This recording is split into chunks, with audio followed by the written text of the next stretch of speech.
So thank you all so much for joining us this evening for the third and final webinar in our series, Bringing Life Back to the Delaware Estuary. So this series has been focused on the urban stretch of the Delaware River, extending from Philadelphia, Pennsylvania, and Camden, New Jersey, down to Wilmington, Delaware. And it has been presented by 4 partnering environmental organizations: Delaware Riverkeeper Network, PennFuture, Clean Air Council, and Environment New Jersey. And tonight's webinar is going to be a conversation on estuary restoration. And we'll be covering the topics of dissolved oxygen levels, the economic benefits of restoring the health of the river, and a path forward for improving the health of the Delaware estuary. So while our previous 2 webinars were more focused on presentations, tonight's webinar is going to have a bit more time for question and answer. It's going to be more discussion based and have time for the audience to ask questions to the presenters. So we look forward to hearing from you all tonight. Can we advance to the next slide, please? So my name is Jack Byerly. I'm an advocacy coordinator for the Clean Air Council, and I'll be moderating tonight's webinar. And I'm very excited to be joined tonight by 3 panelists: Erik Silldorff, the Restoration Director for the Delaware Riverkeeper Network; Jessica O'Neill, who is a senior staff attorney with PennFuture; and Doug O'Malley, the Director of Environment New Jersey. And they'll each be presenting tonight and answering questions during the Q&A portion. Next slide, please. So I'd like to thank everyone here who has been able to watch our previous webinars in the series. If you weren't able to make them, or if you want to watch an encore presentation, recordings of the webinars are up on Delaware Riverkeeper Network's YouTube channel. And the first webinar, presented April 27th, covered new research about the economic benefits of preserving the Delaware River's ecosystem and how these economic benefits can help shape policy decisions today. The second webinar, presented on May 13th, explored the history of water quality in the Delaware River, how the legal and regulatory mandates of the Clean Water Act require the Delaware River Basin Commission to improve water quality standards for the river. And during that webinar, we also shared an opportunity for individuals and organizations to take action by signing on to the Delaware River Fish Protection Petition, which was submitted to Delaware River Basin Commission, DRBC, in March. And we're going to be talking more about that petition tonight and sharing those sign-on opportunities later. And our presenters will be able to answer questions you may have about the topics as well as about the petition itself. Next slide, please. So tonight's webinar is a bit of a change of pace from the previous 2 webinars. It's going to consist of 2 segments. During the first portion of the evening, our panelists are going to give very brief presentations on tonight's topics of discussion. Erik Silldorff is going to go over dissolved oxygen restoration in the Delaware River. Jessica O'Neill is going to cover legal framework for protecting aquatic life in the Delaware Estuary. And Doug O'Malley is going to take us through taking action with the Delaware River Fish Protection Petition. And then we're going to move into the second portion of the webinar, which is going to be more of a conversation. We're going to open the floor to question and answer. I'll be moderating the discussion and directing all of your questions to our panelists. So we encourage you to submit questions using Zoom's quick Q&A function at the bottom of your screen. So with that, I'm going to hand it off to the Delaware Riverkeeper Network's Erik Silldorff for the first presentation. Take it away, Erik. Excellent. Thank you, Jack. And it is a pleasure to be here again. I will keep this very brief just to give folks a quick taste of this history and this great restoration story for the Delaware Estuary, and also hopefully to tantalize folks about thinking about the future and how great things could be with a little bit of extra investment in clean water. So next slide. The story of restoration in the Delaware Estuary in large part rests on the restoration of dissolved oxygen. So this is a graph from the US Geological Survey, the data that they collect in Philadelphia, in between Philadelphia and Camden under the Ben Franklin Bridge, for dissolved oxygen levels going back to the 1960s. And it really is no exaggeration to say that there was no oxygen in the estuary in the 1940s, 1950s and 1960s, and it was through a series of regulations and rules that we began to see the restoration of oxygen and the return of life to this estuary. First was a standard of 3.5 milligrams per liter dissolved oxygen. That standard still stands today, even though it was set back in 1967. And even though folks knew back in 1967 that that was not completely protective, a recent study commissioned by the Delaware River Basin Commission and conducted by a group of researchers at the Academy of Natural Sciences identified a protective dissolved oxygen standard of 6.3 milligrams per liter. And so as much as we've seen great restoration of oxygen and there is cause for celebration, the job is left unfinished. Every summer, there is hypoxia that reestablishes itself in the estuary, and we are looking to eliminate that and get to the full restoration of the Delaware estuary. Next slide. And so the things that we want to emphasize is that that oxygen restoration is fantastic, but it has stalled over the last 30 years. That one of the key points of this is that we're not talking about some kind of space age technology to get to the further and complete restoration of oxygen in the estuary. This is actually conventional treatment implemented at most wastewater treatment plants around the nation called nitrification. And it just hasn't been implemented here in the Delaware estuary by the biggest wastewater treatment plants and by a couple of the small ones. Actually, a fair number of the small ones have actually implemented this, but because it's not required, it hasn't been done. And that these investments in clean water for us all would lead to significant biological restoration, including for things like the endangered Atlantic sturgeon.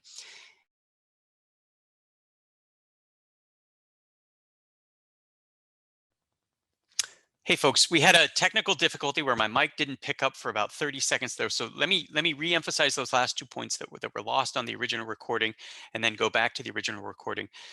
The first is that investment in clean water leads to really critical biological benefits. Improvements in dissolved oxygen may be a life or death decision for species such as the endangered Atlantic sturgeon, that the population is on the brink of extinction locally here in the Delaware River, and they are really dependent on high dissolved oxygen conditions. So this investment leads to important improvements in dissolved oxygen and important biological benefits to Atlantic sturgeon, to species such as American shad, to species such as striped bass. It really resonates through the entire ecosystem.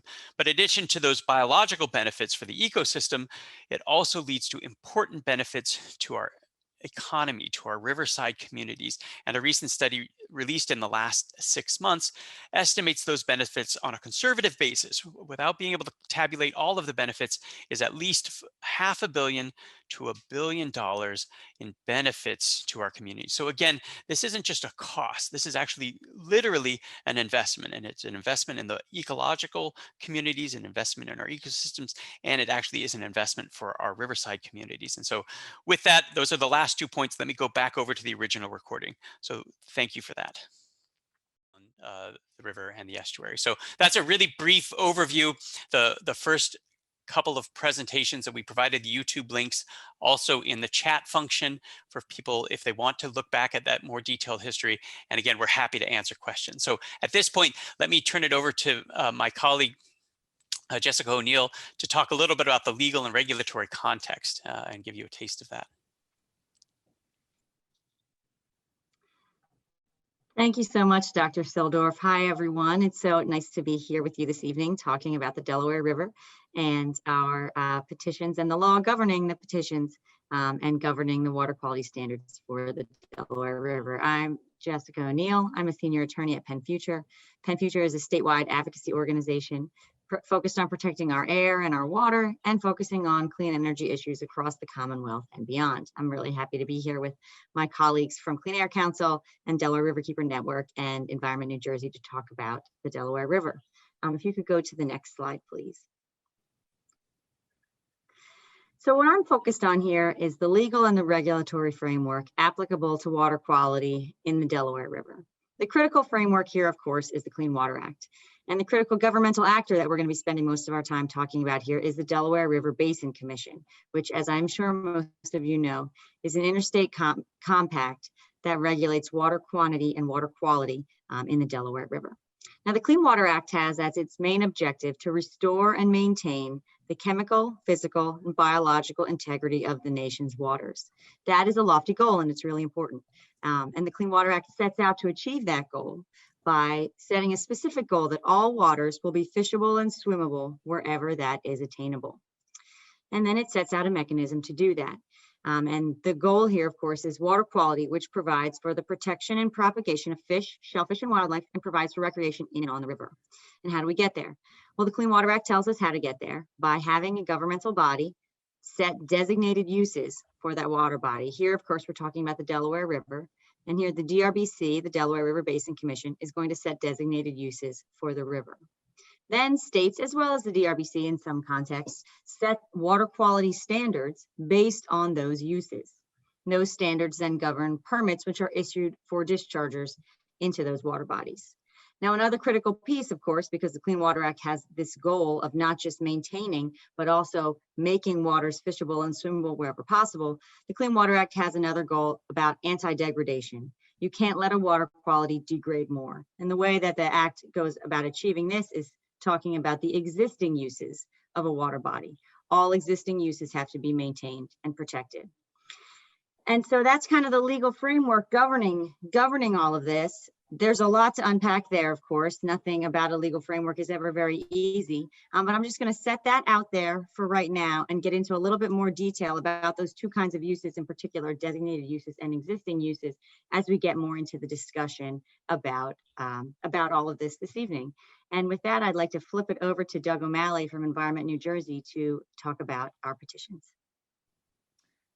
Thank you so much, Jessica, and it's so great to be joining with everyone here tonight. Especially thankful and grateful for my colleagues, Jack Byerly at Jack and Dr. Silldorff and Jessica, and the organizations that they all represent at PennFuture, at Clean Air Council, and the Delaware Riverkeeper Network. I serve as the director of Environment New Jersey. We represent more than 80,000 citizen members and activists across the Garden State. But the great thing about the Delaware River, of course, is that it connects us. It's a divider. It's a geographic, division, but it really is a connector between all of the watershed states, but especially New Jersey and Pennsylvania. And the reason we're here tonight, and the reason we're thrilled that you're here with us tonight, is that our organizations, as well as a multitude of others, submitted a petition to the DRBC back in early March, March 3rd to be exact. When things weren't as nice on the river. So obviously this weekend, I hope folks get a chance to get outside, obviously. And increasingly people are spending more time on the river, in the river, and people certainly are fishing along the river too. And that's really why we're here tonight. If we could go on to the next slide, that would be great. And as I referenced, the petition that was put forward to the DRBC is to immediately upgrade aquatic life uses, specifically around dissolved oxygen in the river. And dissolved oxygen is exactly what it sounds like. It's what allows our aquatic life, especially fish, to be able to breathe underneath the water.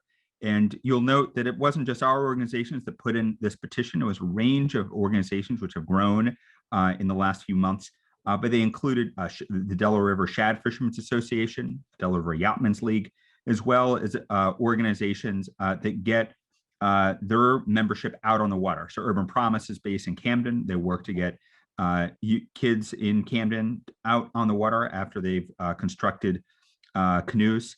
And that's really, I think, what you see with the organizations represented. It's representing communities and memberships and entire regions of people and the public being out on the water. And the water in the Delaware has changed a lot in the last few decades. Has gotten better.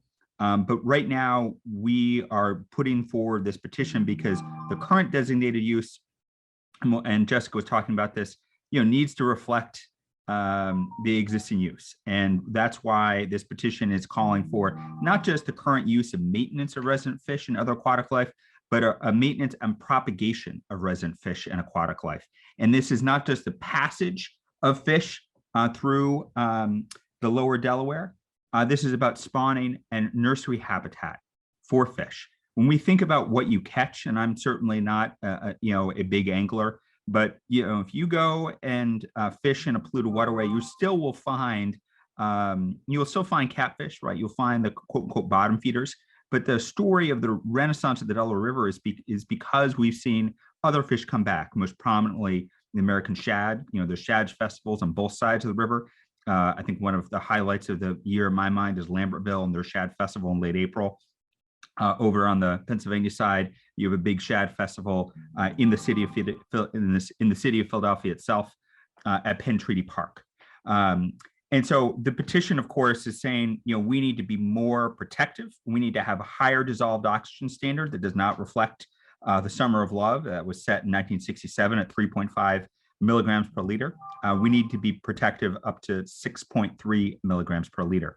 And we'll talk about this more because we want to be protective of all of our aquatic species and fish species, especially the endangered Atlantic sturgeon. Next slide. And then what we obviously are asking organizations, I know some folks are on the phone, represent organizations to do is review the full petition. There's a link right here, and there'll be a link in the chat shortly.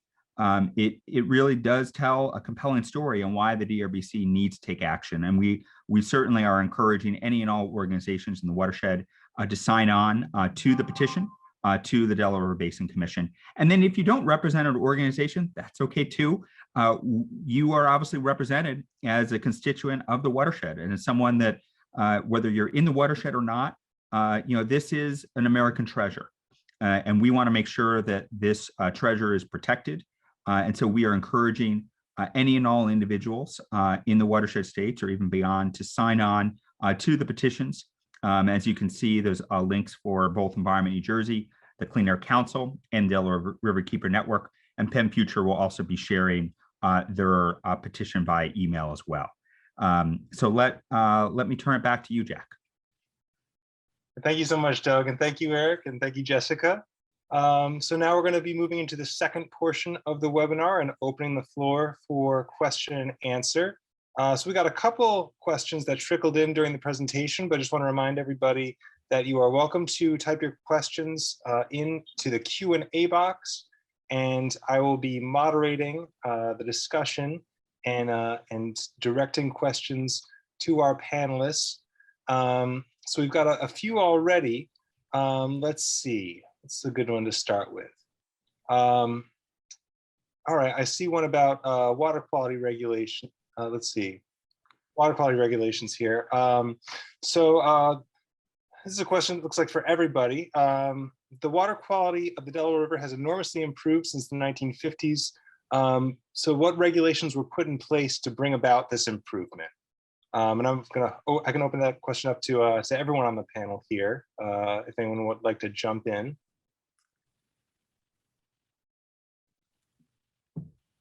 Sure, I can kind of start off here, and I feel like this could be a whole webinar in and of itself. I mean, obviously, when we talk about the improvements we've seen in the river, it's impossible not to talk about the Clean Water Act, which really was the landmark law passed in 1972, led by then Senator Muskie from Maine. But I think it's also critical to note here that there was action on the regional level by DRBC even before the Clean Water Act. DRBC was founded by President Kennedy in the early 1960s, and you really had the first the first actions by DRBC that mirror what we see in the Clean Water Act in 1967, and that's what that obviously kind of created a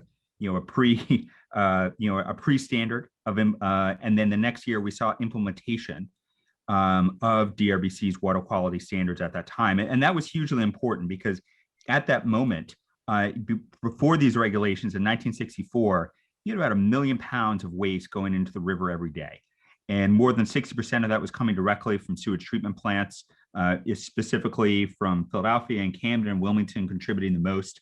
And that just led to just astronomically high bacteria counts in Philadelphia's water intake, as well as other intakes in the lower parts of the Delaware. After you saw DRBC's implementation of their water quality standards in 1968, you had a reduction of nitrogen loading by close to a third. So you had a million pounds, you had 1 million pounds of the CBOD standard, a carbonous oxygen demand standard.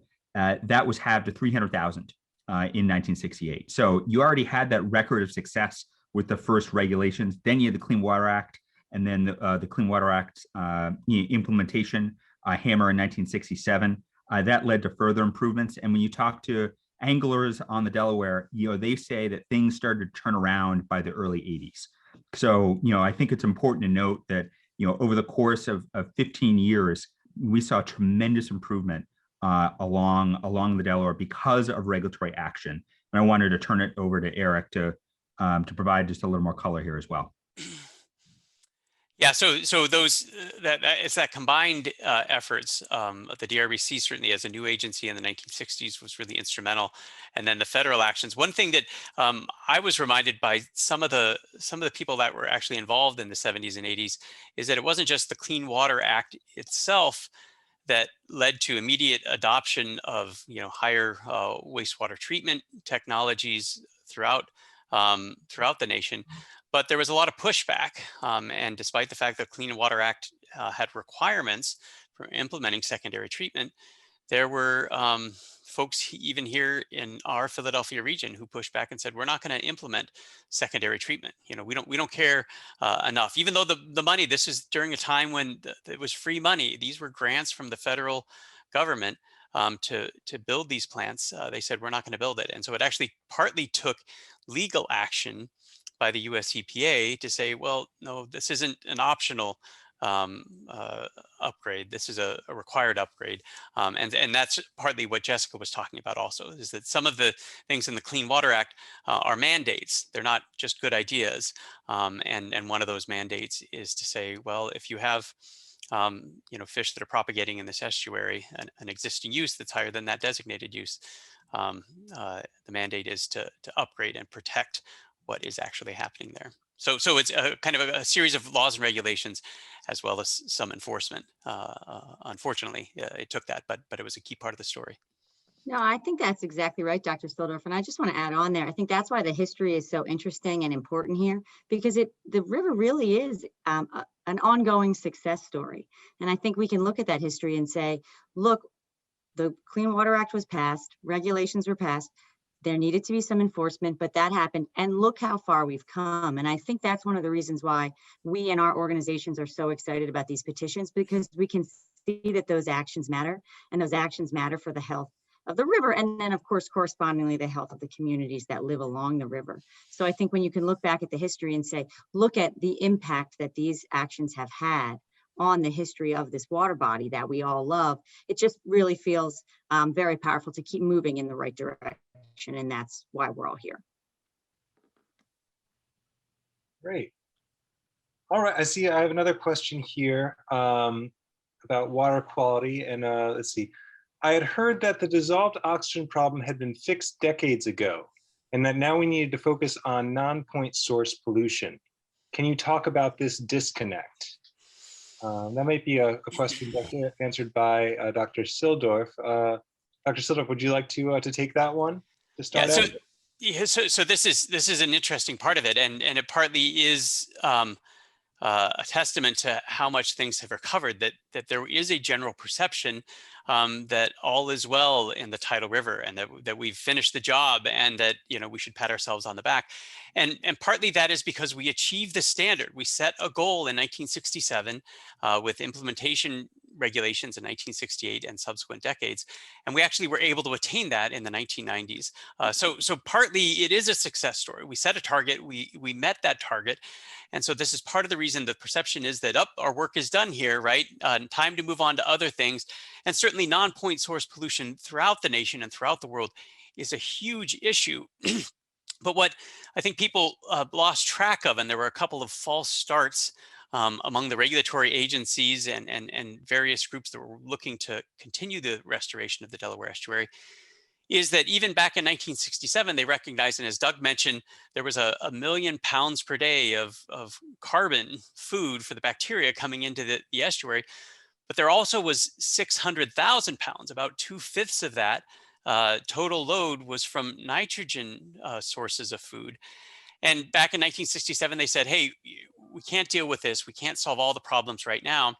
And so, so that's what has been left undone, that the nitrogen food for bacteria, what's called nitrogenous biochemical oxygen demand, basically nitrogen food for this specialized group of bacteria, remains largely unregulated. That the standard is a really extraordinary 35 milligrams per liter end of pipe for ammonia for the plants that are discharging directly to the tidal Delaware River.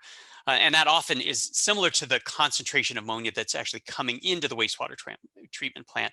So very little treatment at many of our largest treatment plants. And so this is why it is a success story. And it's part of the reason people have said, yeah, we met the standard and we should celebrate. But part of that is that people have forgotten that back in 1967, they said, hey, we're going to tackle most of this, but some future generation is going to have to finish the job. And so that's what we're talking about now. And certainly it fits in with, you know, the Biden administration focusing on the idea of investing in clean water. So I think that's what we're all talking about now, is that investment and all the benefits for the estuary, for the fish, for all the things that live in the estuary, and the benefits for us as a community.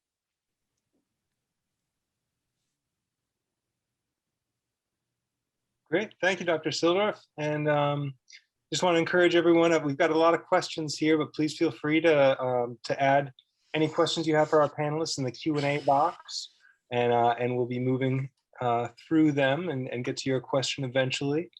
So let's see here. You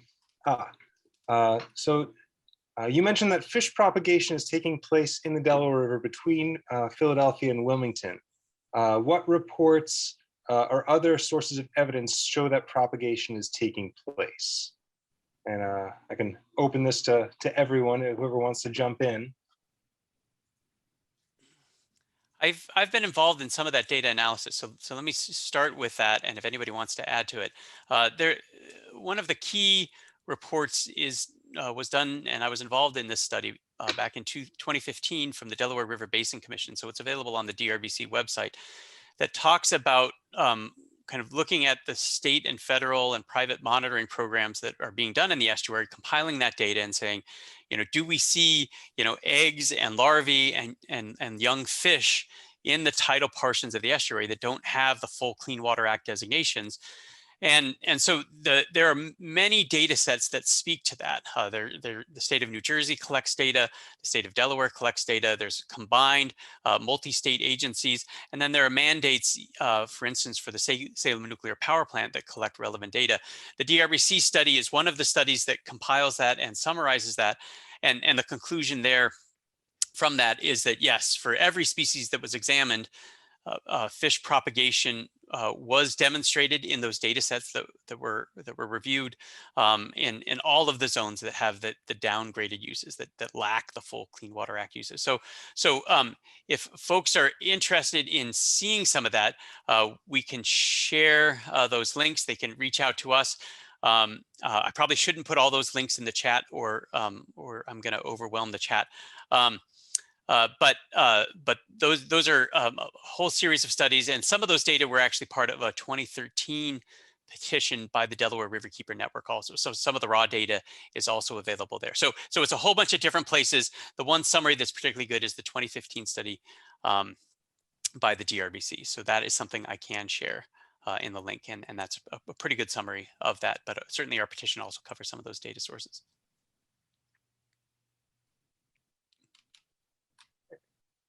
Thanks, Dr. Silldorff. The next question that I see here, let's see. There was, just had one that I was looking at. Oh, here we go. This is interesting. Are the oyster population in the Delaware important to the water quality improvement? And if so, is there anything being done to improve them? Can anyone speak to the oyster population in the Delaware River? Yeah, the oysters are a fantastic example of ecological engineers in our system, and they do play a really important role in the water quality. The oyster populations, because they require slight to moderate levels of salt water, a brackish water mix, the oyster populations are actually further down estuary from where these dissolved oxygen problems are. Most of these dissolved oxygen problems are right about the salt line and mostly above the salt line. They go down to the city of Wilmington, so that gets into some of the salty areas, but that's above where the current oyster populations are. So the oysters have a lot of their own challenges, with diseases, sea level rise, habitat alterations, and certainly play an important role in mitigating some of those impacts.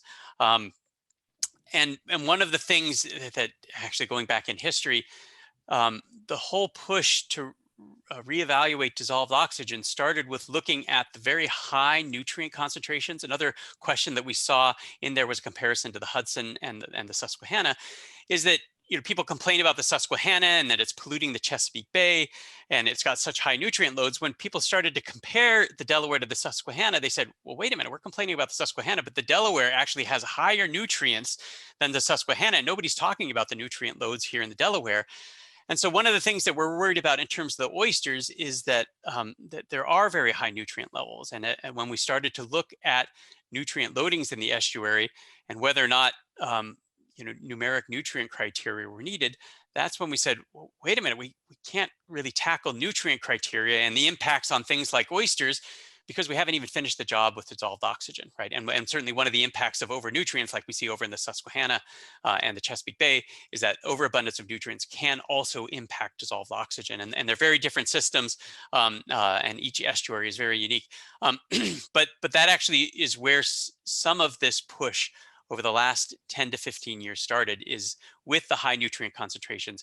And certainly those high nutrient concentrations are a concern in terms of food quality and conditions for oysters further down in the brackish water zones of the Delaware estuary. So really interesting question about oysters, and we could go into nutrients and things like that, but it is 7:30, so I probably shouldn't use all the rest of the half hour to talk about that.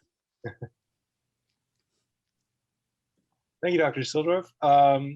So let's see, I see a question about Atlantic sturgeon. The story of Atlantic sturgeon seems important. Can you talk more about the species' history, its current threats, and the role of water quality and dissolved oxygen? Anyone would like to take that question? Sure, I can start off. And I think, part of this is, part of it, of the story of the petition and where we are right now in the Delaware, is a reminder that the Delaware, even though it's recovered from where it was when it was in a dead zone, it is not the same river that we, we didn't know, but it's not the same river as it was in the pre-industrial era. And Atlantic sturgeon, I think, tells this story especially true because, there are canaries in the coal mines and there are sturgeon in the river. And the Atlantic sturgeon population is incredibly small. And obviously, that's why it's an endangered species. I think that the thing to remember, of course, is that that's not how it always used to be. And really, Atlantic sturgeon, really used to be the passenger pigeon of the Delaware River. It was estimated that before we saw industrialization in the estuary, that we saw hundreds of thousands of sturgeon that spawned in the estuary. William Penn himself made note of the immense numbers in the river. And then there are accounts from anglers in the early 1800s that really described just an image of chaos, with gill nets being entirely overwhelmed and even destroyed by sturgeon that were as long as 7 feet. So you want to talk about the original fishtail. Sturgeon really were that fishtail because they are just a huge fish. You can imagine a 7-foot kind of bony sturgeon jumping on board. Maybe 1 or 2 are good, but literally hundreds represent a threat. The other thing to kind of know is that there was a whole industry in South Jersey around sturgeon, specifically around the Hall, because of their eggs, which are where we get caviar from. And so right before the turn of the century, there was a fishery that yielded more than 5,000 fish.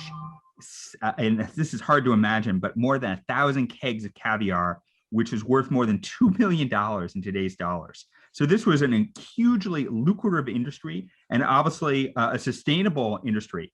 Now, obviously what happened is as we saw industrialization grow around the turn of the century in the lower part of the estuary, is that industrial pollution served as kind of the early buzzkill for the estuary and really decimated the sturgeon population. And quite frankly, we've never seen our sturgeon recover since we've entered the industrial era. So Erik, let me turn it over to you to just talk a little bit more on kind of why sturgeon are so sensitive to water quality. Yeah, and this goes back, and Doug, you're exactly right that the story of sturgeon is an amazing story, and it is so central to thinking about the restoration of the Delaware estuary.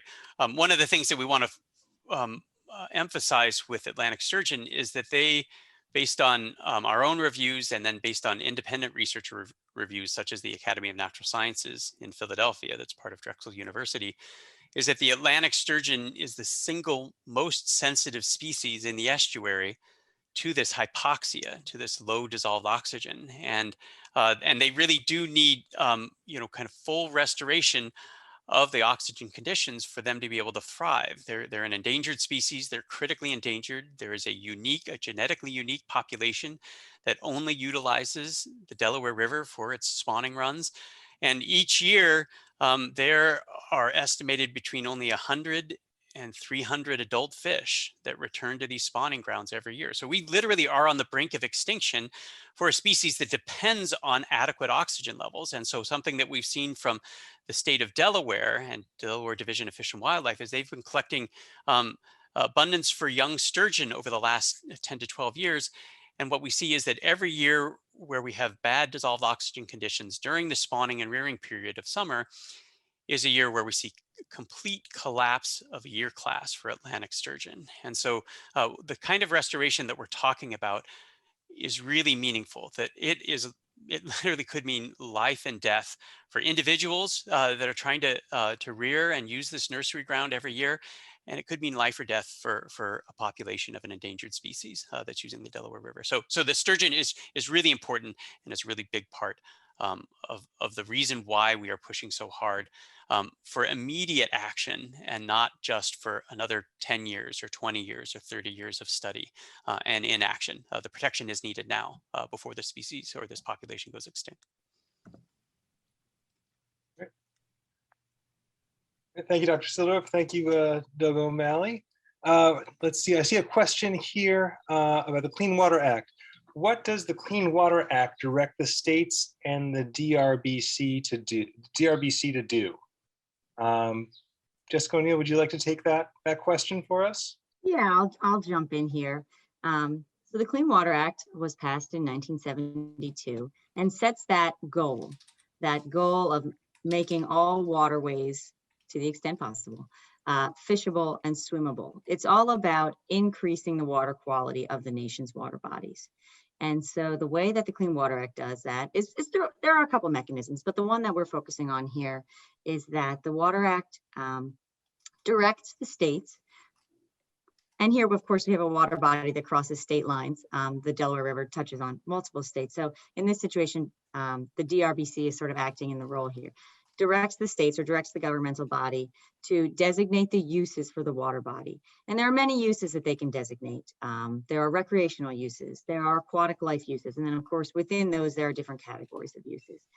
Directs the governing body to set the designated uses and then correspondingly set water quality standards that enable the water body to meet those uses. So here we have the agency here, the organization, the DRBC, setting the designated uses for the Delaware River. And then there are corresponding water quality standards that are set to enable the water body to meet those uses. And those water quality standards matter because they're going to be incorporated into the permits for all the dischargers that discharge into the water body. So for those wastewater treatment plants that we've been talking about, the water quality standards are going to be how the permitting agency sets the required effluent limitations for those permits. I think the other thing that I just want to throw in here about the Clean Water Act, and I think I touched on this briefly before, but it is complicated, right? Like there are sort of layers here that you have to unpack.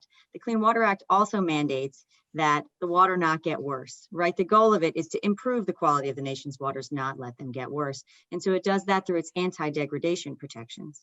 And the way that that happens is that it mandates that existing uses be maintained and protected. So we have to think about what, not just what did the agency say are the designated uses, but what's already happening in the water. What are the existing uses of that water body? And the designated use needs to be at least as protective in order to maintain that existing use. So here, of course, the thing that we're talking about is fish propagation. Right now, the designated use of the water is not for propagation of fish, it's for maintenance of the fish species, which is not as protective of a standard as propagation. And all of that evidence that Dr. Silldorff was talking about, the reports that he mentioned, one of which he posted in the chat, the 2015 DRBC study, are all about what is the evidence of the existing use. What is the existing use? Is it something that is more protective than maintenance? And what we're talking about here, what the data is showing, is that fish propagation is actually occurring, that the existing use is propagation. And so the designated use needs to be upgraded to match that existing use. Okay, thank you, Jessica. Let's see, I have another question here that's that looks like it's related to legal issues and water quality standards. Your petition mentions that the Delaware River Basin Commission, I think they're referring to the Delaware River Fish Protection Petition, mentions that the Delaware River Basin Commission is in violation of the Clean Water Act for failing to recognize and protect existing uses. How is DRBC in violation of the Clean Water Act, and what action can they take to comply? Yeah, and I'll start that one also, Jack, if that's okay. So the idea here is that the designated use that is set by the DRBC needs to protect and maintain the existing use. And so the question that DRBC has been looking at and has been studying since at least 2009 is, what is the existing aquatic life use? There are other uses that we haven't really talked about in this webinar series, but what we're focusing on here today is the aquatic life use. So what is the existing aquatic life use that under the Clean Water Act they need to protect and maintain? And so what our position is, and what the data shows, is that the existing use is propagation and spawning of this aquatic life. And so what our petition asks DRBC to do, and what our petition contends that DRBC needs to do, is upgrade that designated use to protect that existing use. So the designated use can't just stay at maintenance, it needs to also be upgraded to propagation to recognize that existing use that's already occurring. Thank you, Jessica. I see another question that looks like it could go to Jessica or Erik or both. Why have the dissolved oxygen criteria and the designated uses remained below the Clean Water Act requirements for so long? I thought there was a process for regular review and updates to make sure the Clean Water Act protections were consistent and protective. Jessica or Erik, would you like to take that one? Do you want to start, Jessica, or do you want me to dive in? I can start, and then maybe you can add in a little bit more. So yes, there is a process, and regular review of this is required. And we're not. It's not as if the DRBC doesn't know that this question is out here, right? They have been actively looking at this question also of what are the existing uses. They've been looking at it since, I think, 2009, and arguably before that, as Erik talked about the history, the DO standard was set as a known compromise, right? So this issue has been looming for a long time. It's not as if it's not being studied, and it's not as if it hasn't been studied for some time. I think that what we believe the problem is that study is just frankly taking too long. That it is known, the data shows that the existing use is higher than the designated use that is set. And so what our position is that the DRBC needs to upgrade the designated use now, that it is great that further study is great, and it's important to do your research, but that research has been done, that study has been done, the data is here. And so we know what the existing use is and need to upgrade the designated use correspondingly. And a big part of that also, and the lack of action, and we see this in a couple questions in the Q&A, excuse me, is that there is a price. And one of the early questions was, how big is that price tag for upgrading these wastewater treatment plants? And there is, again, another DRBC commission study by Kleinfelder, and you can find that on DRBC's website, that talks about the price tag for each of these individual wastewater treatment plants. Again, we're talking about conventional technology, conventional secondary treatment plant upgrades. We're not talking about advanced technology, and we're not talking about tertiary treatment. We're not talking about nutrient removal. So these costs are quite modest and are in line with the benefits that are foregone every year. And so this is one of the things that is really unfortunate, is that the DRBC started a study in the 1980s called the Use Attainability Study. In 1990, they said, yep, we can upgrade the DO standards, but oh, wait a minute, we have to build a model. We need to study this, and we need to figure out which wastewater treatment plant needs to do what. And then no action was taken, right? So that's 30 years ago that DRBC said this could be upgraded. And the big problem with that is that, sure, we've avoided the costs of upgrading the wastewater treatment plant, but we're just passing on those costs to the communities that suffer, and particularly a number of really critical environmental justice communities, Camden and Chester and parts of Philadelphia and Wilmington. These are communities that have no option in terms of clean water, and yet we have continued to delay for decade after decade after decade. And so there is a cost for action, but there is also a huge cost for inaction. And this is part of the reason you're starting to see multiple studies coming out about the economic benefits of investing in clean water, is because those benefits need to be realized, and those benefits need to be realized every year. So there has been study, but unfortunately since 1967, no regulatory upgrade to the dissolved oxygen standard has been implemented. It really is a tragedy that action hasn't been taken sooner. Thank you, Eric. So I see a question here about dissolved oxygen. How long does it take for low dissolved oxygen levels to harm fish and aquatic life? If the dissolved oxygen levels dip for only a short period of time, is it still harmful? Yeah. I will dive into that. That's a tough question and pretty complex. It depends on the species, how quickly they feel the stress of dissolved oxygen. It also depends on how quickly they will die. But we've been talking about the Atlantic sturgeon, and a number of key studies came out of Dave Secor's lab down at the University of Maryland, showing that it is just a matter of hours before you start to induce lethal conditions at around 3 milligrams per liter, which is right around the current standard, 3.5 milligrams per liter. It's just a matter of hours before you start killing fish. And this is generally true. It's on the matter of hours before you start to see both behavioral changes, non-lethal changes for a number of species, as well as lethal changes. So despite the fact that we didn't go into the detail of the standard, that 3.5 milligram per liter standard from 1967 is a 24-hour average. But Fisheries Group, just 10 years later in 1979, issued a report as a task force to DRBC saying, hey, a 24-hour average is irrelevant to the biology. Fish feel immediate dissolved oxygen concentrations, right? They can't hold their breath for a day or multiple days. And so it is on the matter of minutes and hours before you see some of the negative effects, including death of individuals at these low oxygen concentrations. And so back in 1967, which is repeated decade after decade, is we need a minimum dissolved oxygen standard. We need a bottom below which dissolved oxygen is not allowed to fall. Currently, there literally is no bottom. And what we saw in 2020 was that dissolved oxygen, despite the fact that it met the 3.5 milligram per liter 24-hour average, dissolved oxygen fell to 2.8 milligrams per liter, right in some of the critical spawning and rearing zones for Atlantic sturgeon down near the Chester gauge and down near the Delaware state line. And up at the Ben Franklin Bridge, conditions weren't a lot better. Dissolved oxygen fell to around 3 to 3.5 milligrams per liter of dissolved oxygen. So there is no floor right now. We do need to maintain a 24-hour standard based on DRBC's current rules. But we certainly can see dissolved oxygen conditions much below that 3.5 milligram per liter standard. And even the 3.5 milligram per liter standard is lethal to some fish, such as Atlantic sturgeon, and harmful to many other species. It's harmful to striped bass.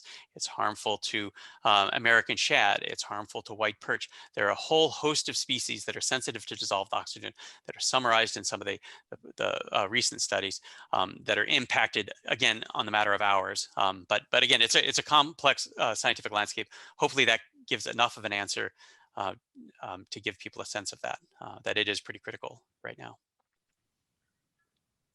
Thank you, Erik.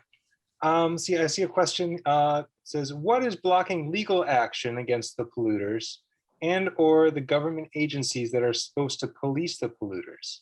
Would anyone like to jump in and answer that question? Yeah, I'll jump in on that for a minute. And I think what's important to recognize here is that, we're not saying that any of the dischargers here in particular are violating their permits. They may or may not be, but that's not what we're talking about here. We're not talking about, a polluter dumping stuff that they're not allowed to dump into the river. What we're really talking about is what are the standards that we apply to those discharges and what are the standards that we apply to the water quality of the river. And so that's why our petition is directed at the DRBC. It's a petition that sets forth, the legal basis for our contention that DRBC, you must upgrade the designated use to match and to protect the existing use. And so, we've set forth our legal arguments there in that petition.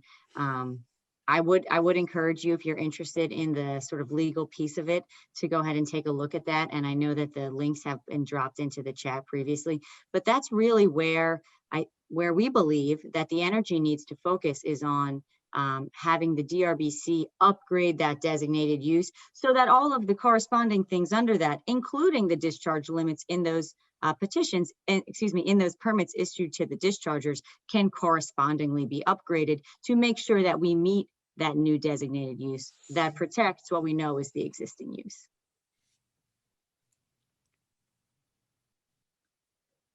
Okay, thank you, Jessica. There's a follow-up question from the same person. Is there an intake on the Delaware for drinking water? Does anyone want to take that one?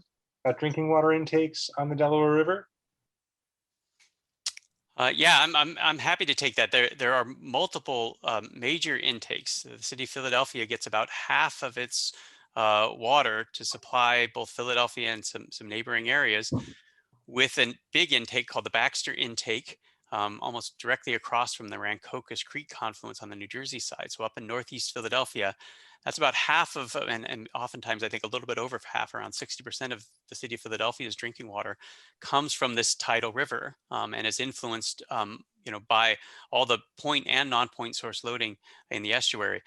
Right across the river is another intake by American Water. Again, another major regional intake, not a municipal, but one of the private water companies that supplies a number of municipalities down here in South Jersey. So there are multiple drinking water intakes on the tidal river, and they are influenced by this. Generally speaking, those intakes were situated just upstream of some of the major pollution, right? So there are industrial intakes that are in the downgraded zones, but generally the drinking water intakes were positioned just at the upstream edge of that in zone 2 rather than zone 3, 4, and 5.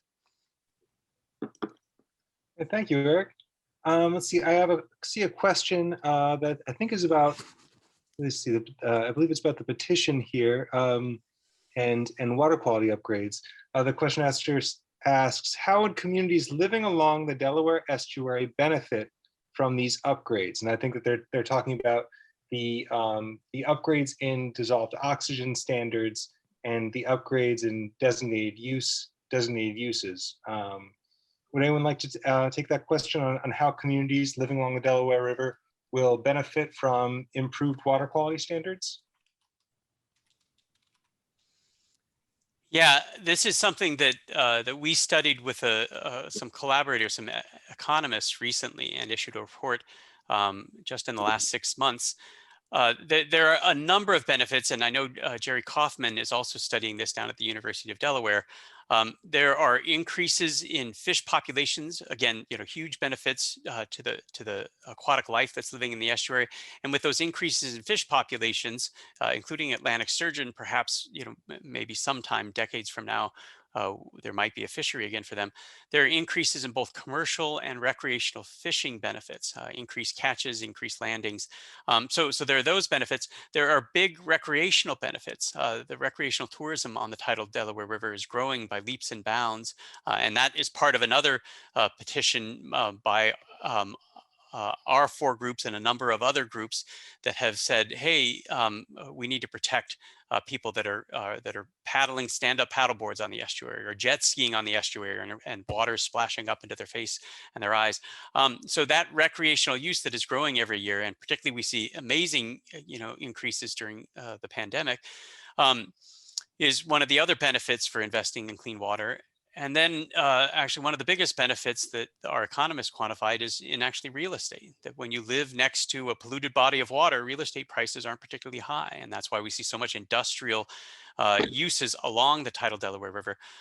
But we see with improvements in water quality, more and more people looking towards the river, moving in and building residential housing. And so huge benefits in terms of real estate and people's lives and their nest eggs with improvements to dissolved oxygen. So a number of benefits into our communities. Thank you, Eric. Yeah, time just flies. It is 7:57. We have time for one last question, it looks like. I see a question from Susan Shepard asking, what are the 3 most important steps for us to take to help? Does anyone want to take that one?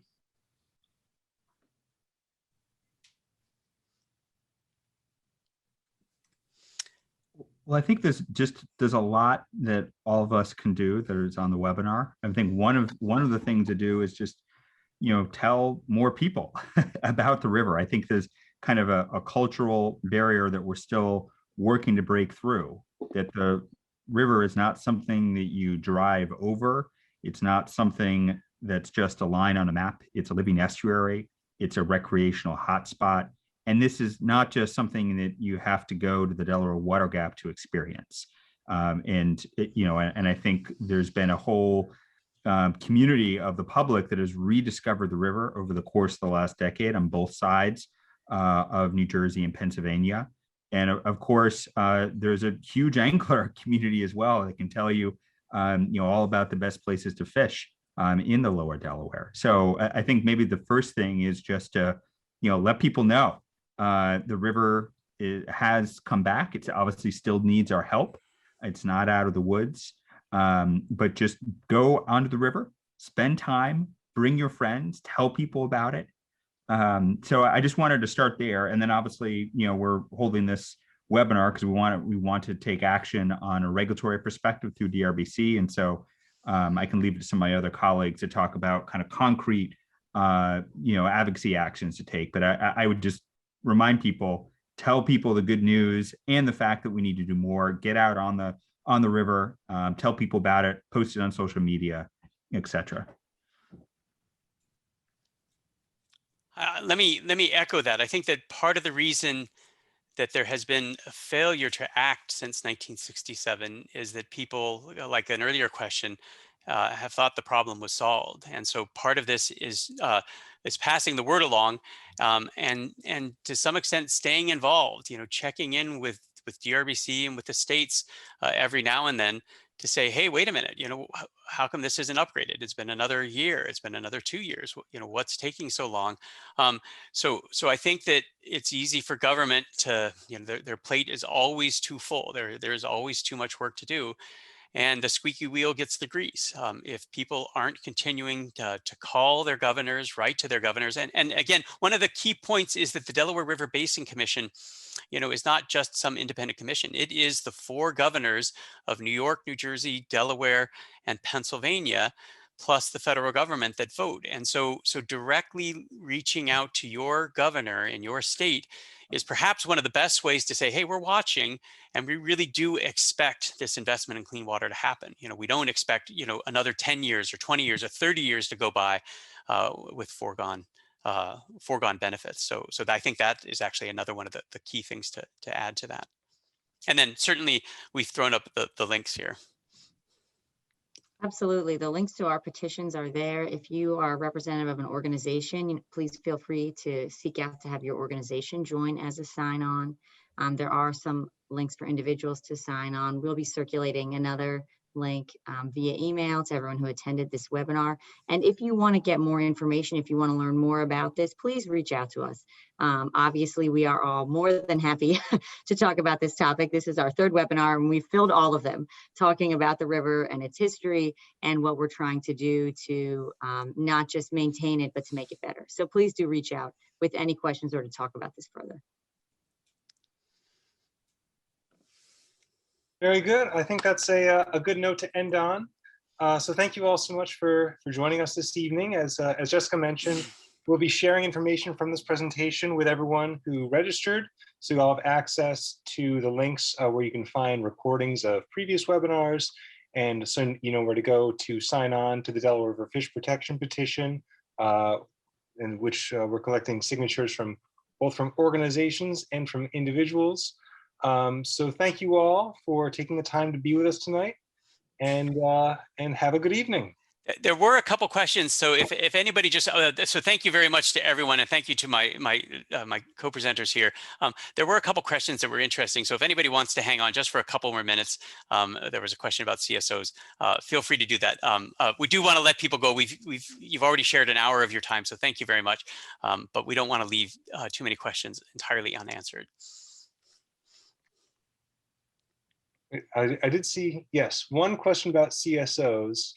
Let's see. So how much of the problem can be attributed to the combined sanitary storm sewer systems in older cities like Philadelphia, resulting in untreated sewage flowing into the rivers in high rain events? Would anyone like to take that question about CSOs, combined sewage overflows? Yeah, that's one that I was actually particularly interested in. This is a very important topic. And this is one for which the ecological modelers in the city of Philadelphia, and then the modelers at the Delaware River Basin Commission have looked at. In the past, it has been relegated to a secondary or a tertiary issue. That basically that raw sewage is a bigger problem in terms of the bacteria contamination in the estuary, and the whole question of primary contact uses of the estuary. But in terms of actually dissolved oxygen, for the big tidal river, because the volumes are so large, it's seen as relatively small based on the current volume. Of course, if we went back 50 years or 100 years, the raw sewage that was coming into the estuary created a sludge on the bottom of the river. And so not only did you get the effects of the bad water quality, but you created this huge organic layer, and that sediment oxygen man would chew up oxygen as well. So things aren't as bad as they used to be. CSOs are really relevant for a lot of the questions we're talking about. And then the last thing that I wanted to point out about CSOs is that there are tidal streams, some of the smaller streams, that are hammered by these CSOs. And one stream that we're working in is the tidal Frankfurt Creek. So the Tacony Frankfurt watershed up in the Juniata section of Philadelphia going down to Frankfurt, and its confluence down under the Betsy Ross Bridge. But you can actually see conditions like we saw 50 years ago. You can actually see true anoxia there because the CSOs in that small tidal tributary can overwhelm the system and can drive dissolved oxygen down below 1 milligram per liter. We've even seen 0 milligrams per liter of dissolved oxygen there. So the CSO issue is really relevant. It is a really big problem in our tidal tributaries, and it is a larger problem that has to do a little bit with dissolved oxygen, particularly in the tidal tributaries, but a lot to do with one of the other things that we're fighting for, which is to match the Clean Water Act standards for primary contact recreation here in the estuary. I also think it's important to note that the city of Philadelphia is under a mandate to address its CSO problem. It has a long-term control plan that it agreed to and that it developed pursuant to an enforcement action some time ago. So it has this 25-year long-term control plan. We're at year 10, and that plan is called Green City Clean Waters. And that is how the city intends to and is working towards addressing its CSO problem. So, as Dr. Silldorff pointed out, this absolutely is a problem, and it's more of a problem focused in certain locations and perhaps more of a problem for certain uses than for the geo that we're talking about today. But I think it it is also important to look at, there's a legal mechanism in place that is already working towards addressing that problem. It is not an easy problem. I'm not trying to minimize the difficulty and the costs and the realities of addressing the CSO problem, but Philadelphia, just as one example, is actively working on that. And I think ensuring that that long-term control plan is complied with and is met, particularly as we move sort of to the halfway point of it, is also really important for the health of the river. Thank you, Jessica. Thank you, Erik. I see another question here. Since we're on bonus time, we'll just keep on rolling. Oftentimes, we have enough information to make a decision without waiting for perfect or complete information. Sorry, I may have said that. Let me start again. Oftentimes, we have enough information to make a decision without waiting for perfect or complete information, especially considering the costs of inaction. Are there elements in the Clean Water Act to help us make a case along these lines? Would anyone like to take that question? I mean, I think that really is a question about science. Science never has perfect information, but I think that the questioner also sort of focused in on the legal framework. And so let me speak to that point a little bit. I think what's important to think about with the Clean Water Act is that the designated uses are the goal uses, right? That is the goal for the water body. So there's nothing in the act that requires and a governmental body setting a designated use to say you must have perfect information indicating that this designated use can be met. It's exactly it's in fact quite the opposite. It says this is your aspirational use, this is your goal use, this is what you want your water body to achieve. And so a governmental agency can set a designated use higher than where they're at now with the goal of getting the water body there. And I think that's really important when we think about the cost of action versus inaction, or whether we want to encourage a governmental body to sit or to act. We want those goals to be set so that then we can work to try to meet them. Great. Thank you, Jessica. I think that's a strong way to end for tonight. So thank you all very much for joining us. I'd like to thank my fellow presenters. And thank you all for spending the evening with us. As we mentioned before, we'll be sharing the materials, links from this webinar, which include links to previous webinar recordings and also links to the petition. We'll be sending those out to everyone who registered via email. And if you have any other follow-up questions, please feel free to reach out to any of us. So thank you all very much, and we wish you a good night. Thank you, Take care, everybody. Thanks, everyone. Bye-bye.